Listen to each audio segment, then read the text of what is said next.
Make Me, written by Just Thinking Drabbles. Read by Arashi.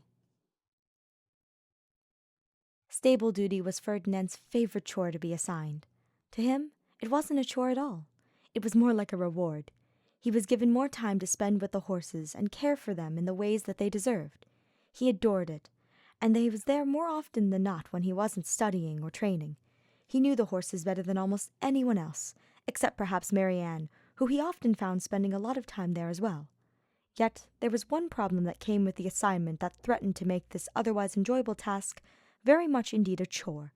It seemed that this week Professor Byleth had thought it a good idea to also assign Hubert to stable duty, and Ferdinand had groaned when hearing the news.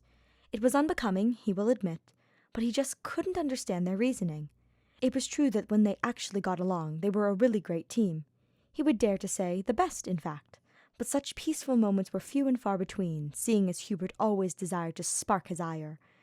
And, well, Ferdinand simply couldn't ignore him, even when he knew it to be a trap. And ire didn't back down from a challenge, and Hubert was as challenging as they come. He hoped desperately as he entered the stable grounds that Hubert wasn't there yet, so he could finish the work alone, seeing as the other man didn't know a thing about horses, and was therefore much slower. But alas, the goddess was not favouring him this day, for when he arrived, he found that Hubert was already there.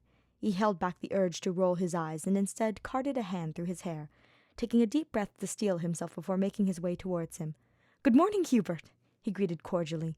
He merely received a hum in response, and he found that rather rude, but he decided not to comment on it. Best to pick one's battles and all of that. "You're late," Hubert chided him. Ferdinand bristled at his comment, and his brows narrowed, but he didn't want to argue again.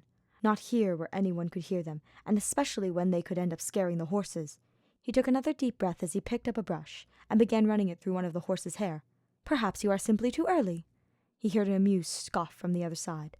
"I hardly think being too early is a problem." It wasn't. Of course it wasn't. So why then did Ferdinand still feel anger bubbling in his veins? He wanted to retort, but thankfully nothing came to mind, so he remained silent. He worked in the quiet for some time, and though he preferred chatter and noise while he busied himself, it was still better than fighting. As a compromise to his desire to talk and Hubert's wish to stay silent, Ferdinand began to hum. It was low enough not to be a disturbance, and he was able to keep his mind away from the dour thoughts which always sought to creep when he was too idle. He brushed through the rest of the horse's hair with no complaints from the other side, and was even able to deliver her more water and feed without so much as a peep from his companion. A small part of him wondered if, perhaps, the mage enjoyed listening to him. But no, that was a silly thought, and he almost laughed out loud for even allowing it to cross his mind. Crazier still was the fact that he liked the idea of Hubert wanting to listen to him, of him smiling and coming to brush a strand of hair behind Ferdinand's ear as he doted on his voice. He shook his head to chase away the fantasy that forced a blush to warm his cheeks. He and Hubert were classmates. Yes, classmates. It was ignoble to think of him in such intimate ways, especially when the man was working right next to him. He would endeavour not to do so again. And he really did. For a few seconds at least. Curious to know how his progress was going, Ferdinand glanced over at where he was working and felt his heart stutter in his chest. The sight of Hubert as he worked was entirely too mesmerizing. His shirt sleeves were rolled up to help combat the summer heat, yet even still, beads of sweat dripped down his pale skin, and as Hubert ran a hand across his face to wipe some of it away, he brushed his bangs aside too, revealing to Ferdinand his other eye. He gasped at the beauty of his emerald eyes as they shone under the sunlight, and his outburst caused said gaze to turn upon him, intensely. He might have been upset at Hubert's glower had he not been embarrassed for being caught staring. "Is there some sort of reason you stopped doing your share of the work?" Hubert asked, and though his tone wasn't exactly kind, it still had a sort of softness to it that was not often expected from him. I was just seeing to it that you were doing your half of the work is all." "When have I ever needed anyone's supervision pertaining to completing a task? Besides that, I certainly don't need the likes of you filling in such an unnecessary role." Ferdinand huffed as he placed both hands on his hips.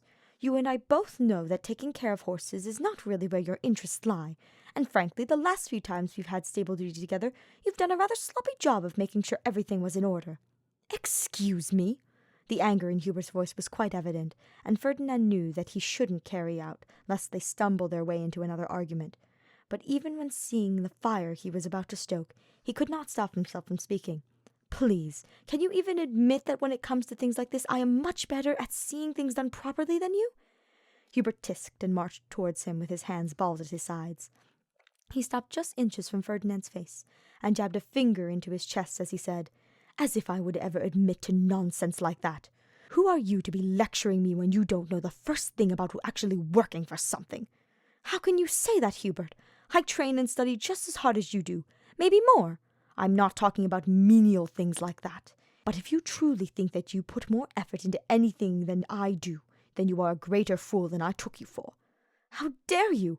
I am the farthest thing from a fool, and I demand you take those words back this instant." Hubert growled, and Ferdinand was loath to admit that it had an effect on him, but he couldn't deny the shivers that ran up his spine at the sound. "You are insufferable. For once in your life, would you just shut up?" He stomped his foot petulantly, crunching dust and hay beneath the dirty sole of his boots. "Make me!" For the first time in his life, Hubert actually listened to him, and grabbed at Ferdinand's shirt to pull him into an uncoordinated and sloppy kiss. It was unpracticed and sudden, causing him to almost lose his footing as he stumbled backwards. But soon he found himself kissing Hubert back, his hands finding their way through wavy black strands all on their own, and grasping at them as if they were his tether to reality. It lasted only a second, maybe less, but to Ferdinand it had felt like minutes. When Hubert suddenly pulled away, his eyes wide with shock and his face had gone completely crimson all the way up to his ears. The back of his hand flew to his mouth, as if trying to hide the evidence of his kiss-swollen lips. Ferdinand opened his mouth to speak, but his words were lost in a whirlwind of a warp spell, and where the dust had finally settled, he found himself standing alone in the middle of the stables. It seemed he would have to finish their assignment alone after all.